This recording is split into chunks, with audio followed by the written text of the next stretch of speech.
Assalamualaikum warahmatullahi wabarakatuh.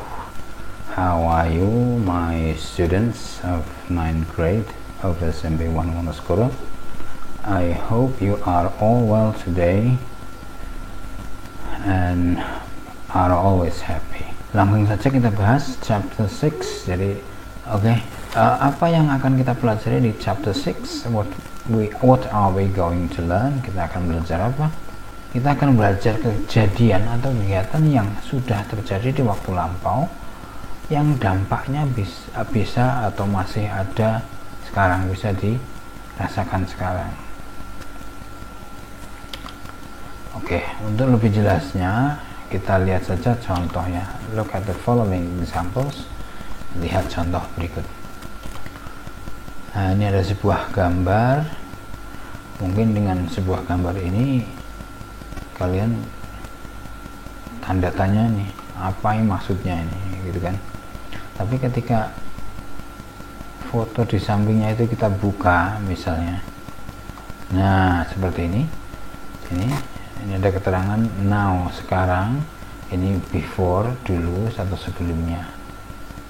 Nah sekarang ini kira-kira ada nggak dampak dari sesuatu yang telah terjadi pada dia di waktu lampau? Sekarang kayak gini, sebelumnya begini. Ini jelas berbeda kan? Berarti telah ada sesuatu yang terjadi pada dia. Kira-kira apa ya ini? Mungkin kalau kalian menebak juga bisa ya, kira-kira ketemu nih tebakannya, kira-kira apa? Yaitu he has shaved his beard and mustache. Dia sudah mencukur jenggot dan rambutnya, betul bukan? Iya. Ya, jadi mencukur, peristiwa mencukur itu adalah suatu kejadian yang terjadi di waktu lampau. Nyukurnya di waktu lampau nggak kelihatan ya, nggak diperlihatkan ya karena terjadi di waktu lampau. Yang dampaknya bisa dilihat sekarang. Dampaknya nih, mukanya bersih. Ini. Jadi yang penting itu dampaknya. Kejadiannya, mensyukurnya nggak begitu penting. Pokoknya dari kayak gini menjadi kayak gini, berarti telah terjadi pencukuran, begitu ya. Jadi faktanya saya bersih sekarang wajahnya karena apa? Karena he has shaved his beard and mustache. Dia sudah mencukur jenggot dan kumisnya. Berikutnya, ini ada sebuah kamar ini. Kalian juga mungkin bertanya apa maksudnya ini. Tapi ketika diperlihatkan gambar sebelumnya, baru kalian tahu ini ada sesuatu yang terjadi kepada kamar ini. Kira-kira apa ya? Ya, someone has cleaned the room. Seseorang telah membersihkan kamar itu, kamar tersebut.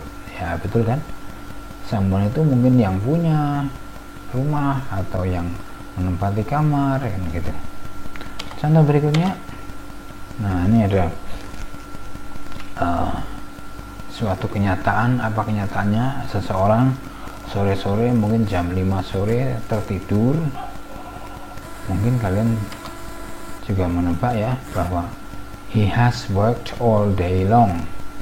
Dia telah bekerja seharian atau sehari penuh.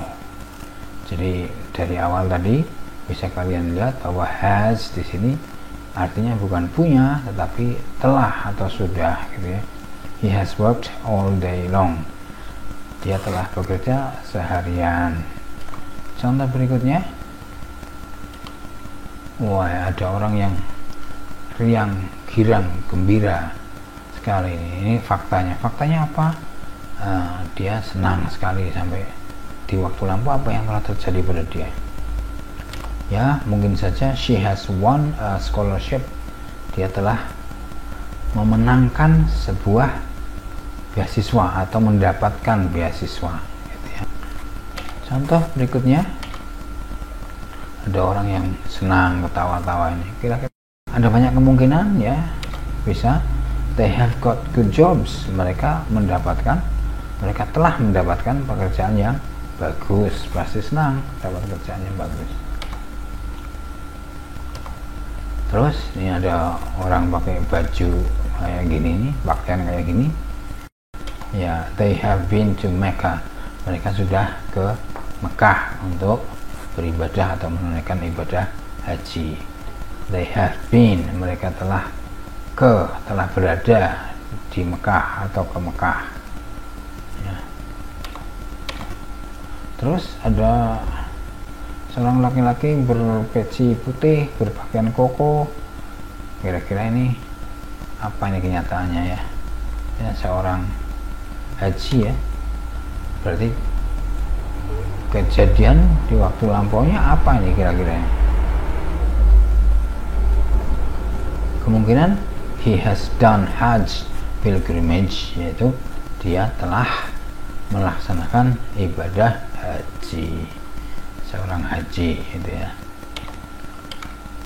Yang terakhir, mereka senang juga ini pakai pakaian, memakai toga. Itu kira-kira apa ini ya? Bisa dinyatakan dalam beberapa kalimat, tapi diantaranya adalah they have finished their study, mereka sudah menyelesaikan studi mereka. Di sini pakai have.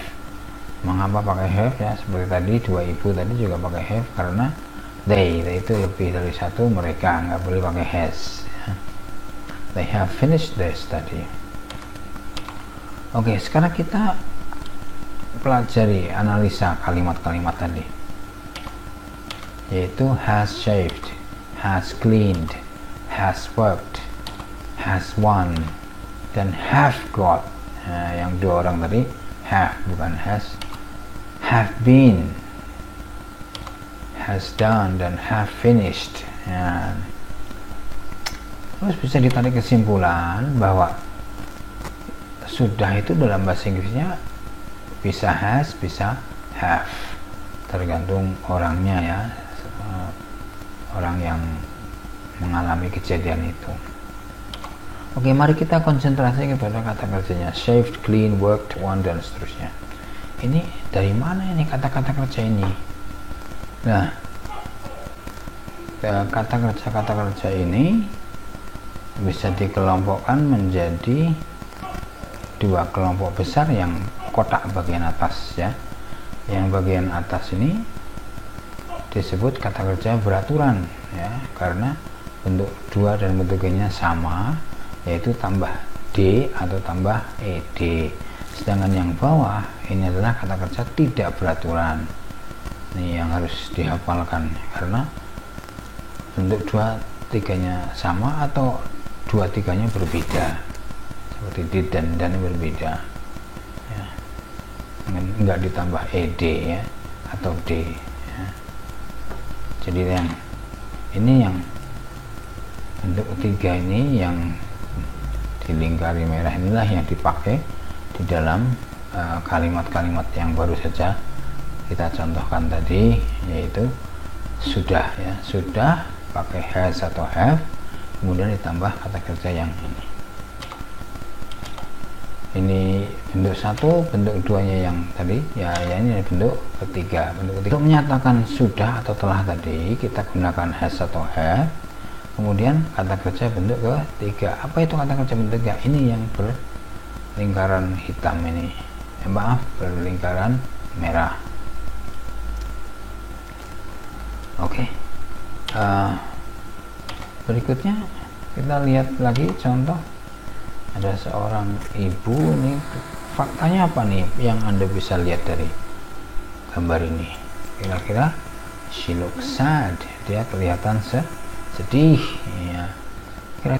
Mungkin she has not seen her daughter for 5 years, ya belum. Nah, sekarang ada not-nya ini, has tadi sudah ditambah not tidak sudah alias belum, sehingga has not di sini diartikan bukan tidak sudah tapi belum.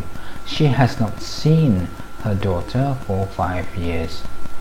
Dia belum melihat atau ketemu anaknya selama 5 tahun.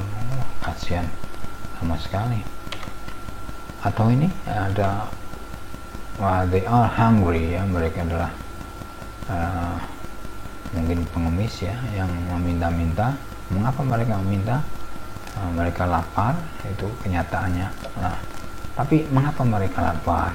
Ya, mungkin they have not eaten for 2 days. Mereka belum makan selama 2 hari. Ingat, have not di sini diartikan belum, dan makannya pakai yang bentuk ketiga. Nanti kita lihat ya. Kemudian ada seorang anak kecil yang kelihatan kotor ini, ya. Apa bahasa Inggrisnya nih? He is dirty. Dia kelihatan, dia kotor nih, main-main tanah. Kira-kira apa yang menyebabkan dia kotornya? Salah satunya adalah he has not washed since yesterday. Dia belum mandi sejak kemarin. Kemudian ada seorang mahasiswi yang kelihatannya worried. She is worried. Dia khawatir. Kira-kira apa ya yang menyebabkan khawatir? Banyak. Nah, salah satunya mungkin she has not done her homework. Dia belum menyelesaikan atau belum mengerjakan PR-nya. Oke, apa ini kenyataannya? She's knackered, kecapean. Oke, apa ya kira-kira yang menyebabkan itu? Mungkin she has not taken a break. Dia belum beristirahat. Oke, mari kita lihat, analisa, pelajari kalimatnya. She has not seen her daughter for 5 years. Dia belum ketemu anaknya selama 5 tahun. They have not eaten for 2 days. Mereka belum makan selama 2 hari. He has not washed since yesterday. Dia belum mandi sejak kemarin. She has not done her homework. Dia belum mengerjakan PR-nya. She has not taken a break. Dia belum beristirahat. Nah, untuk belum ya, tidak, sudah, ada sebelum, sama has atau have, cuma ditambah not. Nah, jadi tetap menggunakan kata kerja bentuk ketiga. Jadi seen ini bentuk ketiga, eaten juga bentuk ketiga, washed bentuk ketiga, done bentuk ketiga, taken bentuk ketiga. Cuma has atau have not itu bisa disingkat menjadi hasn't atau haven't ya. Begitu yang bisa saya sampaikan, semoga bermanfaat dan have a nice day. Selamat melakukan apa saja. Assalamualaikum warahmatullahi wabarakatuh.